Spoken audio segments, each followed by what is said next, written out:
Thanks for joining to learn about human-in-the-loop automation. I'm Taylor Barnett, and I work at a company called Transposit. At Transposit, we work on this idea of human-in-the-loop automation and are turning alerts into actions. Before Transposit, I worked a lot in the API space, everything from developing and maintaining public APIs, API design tooling, being a liaison between engineering teams and users, especially when things broke. We talk a lot about automation these days, especially in DevOps. But first, what exactly is automation? For this, Datadog is going to get some help from our friend DevOps Cat. I think it's really hard to put a finger on one thing that is automation. With everything as a service, the idea of automating more things is more common. APIs make it more easy to envision connecting together different pieces to turn manual workflows into automation, which is not a bad idea. The classic aim of automation, though, is to replace human manual control, planning, and problem solving by computers. We see automation, though, more as a spectrum. It ranges from manual things like checklists, like Runbooks, to artificial intelligence. Runbooks have incremental steps that one day we may automate. Scripts are used to automate a single task that sometimes lacks context, but is usually manually run. Orchestration, it's a tool that scales for us. Algorithms that we may not exactly know, but are, building on top of, more advanced than scripts. It's tools like Chef, Ansible, Terraform, Puppet. They force us into this framework that can be useful to orchestrate our multi-tier architectures. And then you have artificial intelligence, which may include things like machine learning or AI ops. It hides the decision tree of how we actually got to where the automation takes us. And when operating systems, it's a bit more of a dream rather than a reality right now. But we still think it's important to have it somewhere on the spectrum. So what exactly is human-in-the-loop automation? And where does it sit in the spectrum? It sits in the middle of a lot of it. Typically, human-in-the-loop is defined as a model that requires human interaction. It's often used as a way to train something like modeling and simulations. It allows humans to have the ability to interact and influence a model's direction. To me, human-in-the-loop automation is also much more about humans' relationship and involvement in the automation that comes when operating systems. Humans intersect at critical decision points while progressively automating. That's what human-in-the-loop is to me. And finding that right balance between end-to-end automation and human involvement is really important. And right now, humans are making the bulk of our decisions when it comes to operating. And that is because we really need them to. And that shouldn't change a ton, but that could be done better. Why are humans so important?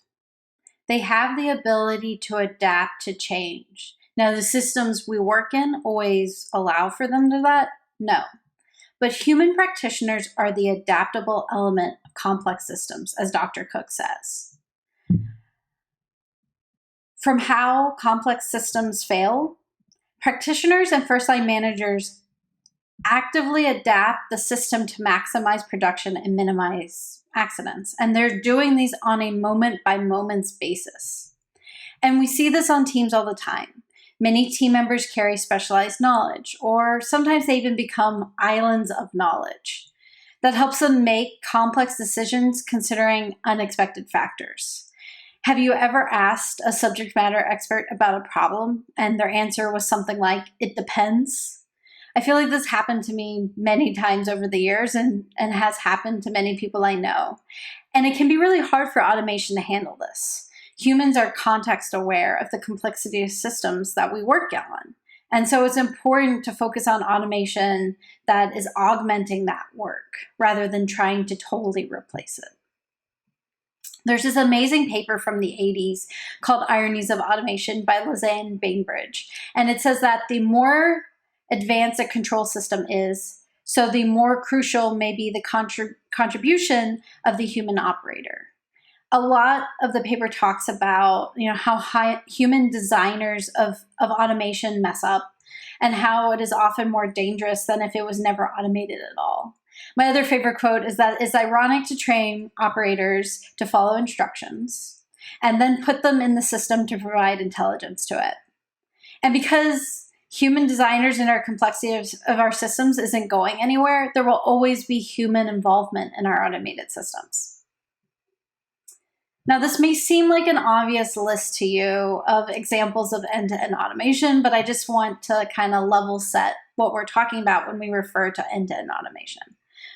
It's things like running end-to-end tests, continuous integration or deployment or development that we aren't interacting with as it starts running. It kicks off and then it either has success or failure. Things like creation of databases and backing things up. These are things that we can't usually interrupt unless we're just going to kill it. And these break down in a few different ways. First, just having time and resources to develop end-to-end automation is a lot. But also, end-to-end automation doesn't have a way to do coordination. You can't redirect it or tell it to focus on something specific once it's started. And these are the basis of coordination in socio-technical systems. A large array of tasks need human subjectivity or guidance or even empathy. And we can't, necessarily always program end-to-end automation to be able to handle all of these. So it becomes very fragile.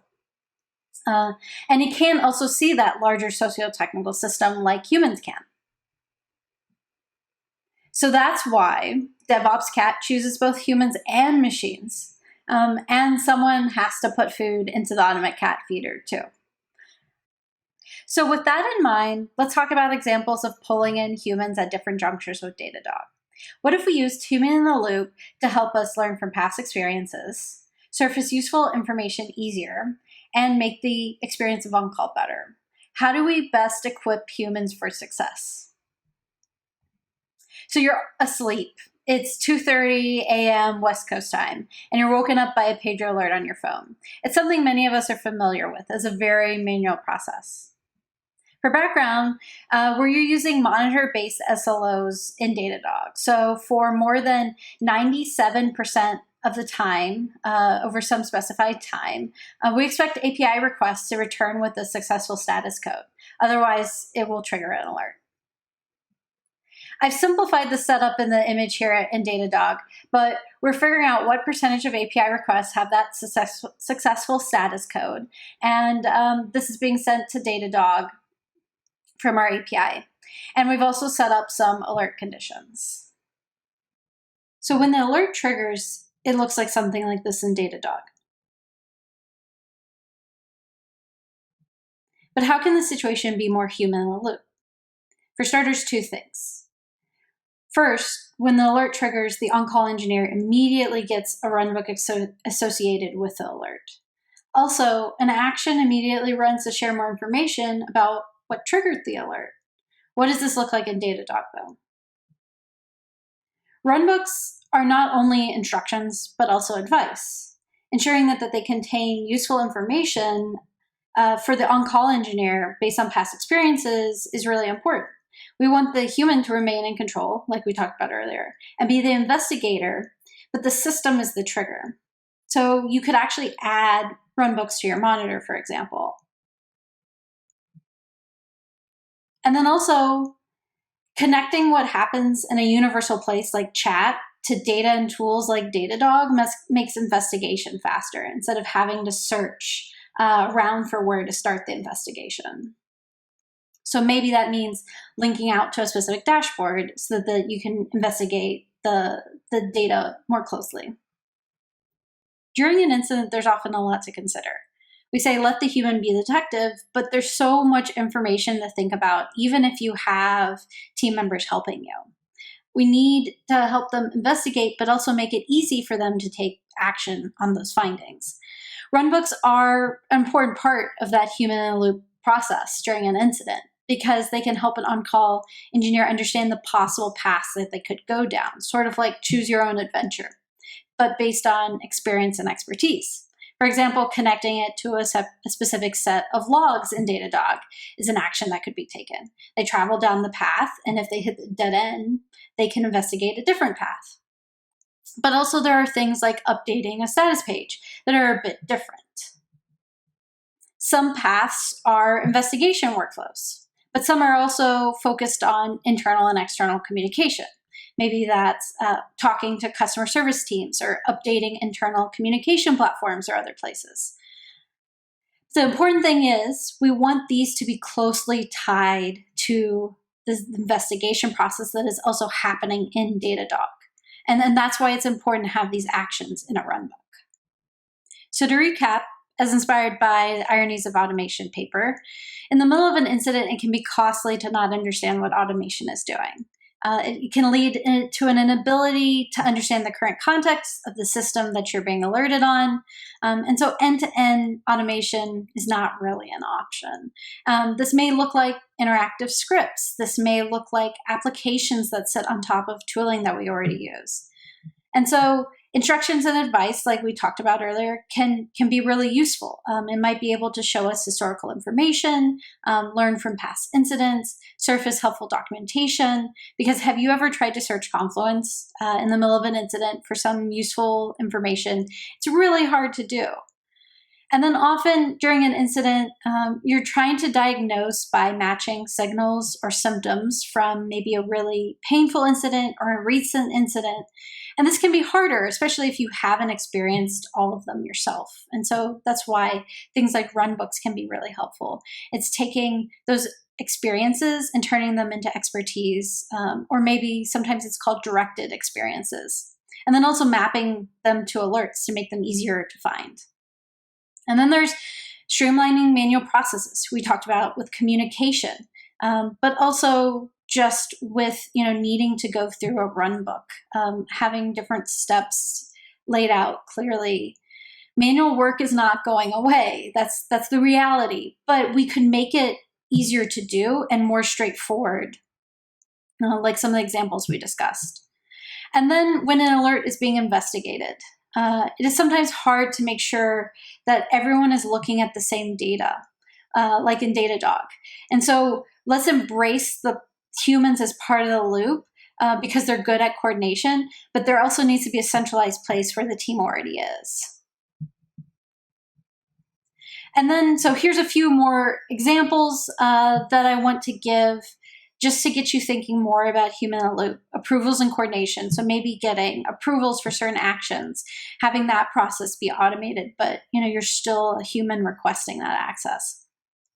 Code reviews are even kind of a part, can be part of human-in-the-loop. Like think about linting. It's a machine process, but still a human often interacting with the linter.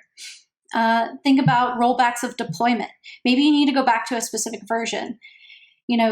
The human is still interacting with that rollback, but the process itself can also is partially automated. And then we talked about runbooks. And then lastly, just thinking more about aiding human investigation. So getting all the logs from different systems for a particular API request might be an example of that. Hopefully this expands your view of automation. Thanks so much for joining me today. If you have any questions, I'll be around today. And you can also find me on Twitter or at my email, taylor@transposit.com. Shout out to my coworker, Yoko, for creating the Datadog and DevOps Cat graphics. And if you want more of DevOps Cat, we have a comic book, DevOps Cat's Guide to Automation, that you can find at the URL. Thanks so much.